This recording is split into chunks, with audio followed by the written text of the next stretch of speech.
ஆழ்வார் எம்பெருமானார் ஜீயர் திருவடிகளே சரணம். திருமாலை பாசுரம் 1. காவலில் புலனை வைத்து கலிதன்னை கடக்கப் பாய்ந்து நாவலிட்டு ஒழிதருகின்றோம் நமன் தமர் தலைகள் மீதே மூவுலகு உண்டு உமிழ்ந்த முதல்வா நின் நாமம் கற்ற ஆவலில் புடமை கண்டாய் அரங்கமா நகருளானே. பகவன் நாம சங்கீர்த்தனம் பண்றவாளுக்கு யம பயம் கிடையாது. யமன் யமதூதர்கள் தலைமையில கூட ஏறி குதிப்போங்கிறது இந்த பாசுரத்தின் பொதுவான தாத்பரியம். காவலில் புலனை வைத்து, புலன்கள் போற போக்குக்கு விடாம அந்த புலன்களை காவல்ல வச்சு அடக்கி புலனடக்கத்தோட பகவன் நாம கீர்த்தனம் பண்ணணும். இது பொதுவான அர்த்தம். ஆனா சுவாமி பெரியவாச்சான் பிள்ளை இதுக்கு 3 விதமான வியாக்கியானம் அருளி இருக்க.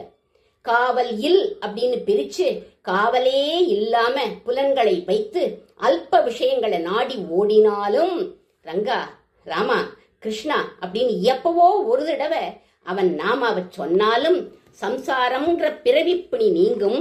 இது முதல் வியாக்கியானம். சர்வ சாஸ்திரமும் இதைத்தான் சொல்றது.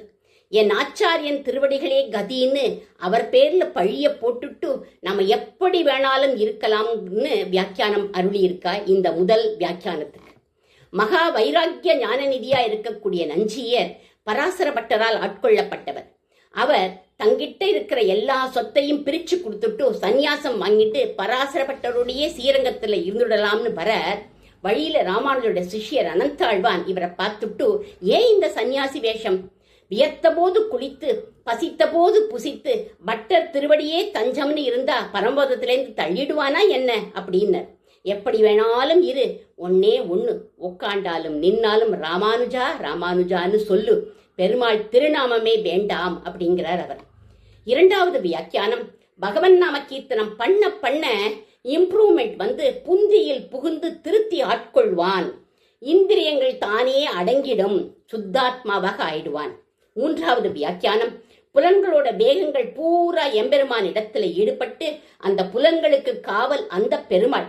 அவனை அனவரதம் ரங்கான்னு நம்ம அழைக்கிற போது ஹிருதயத்தில் அவன் தெரிவான்.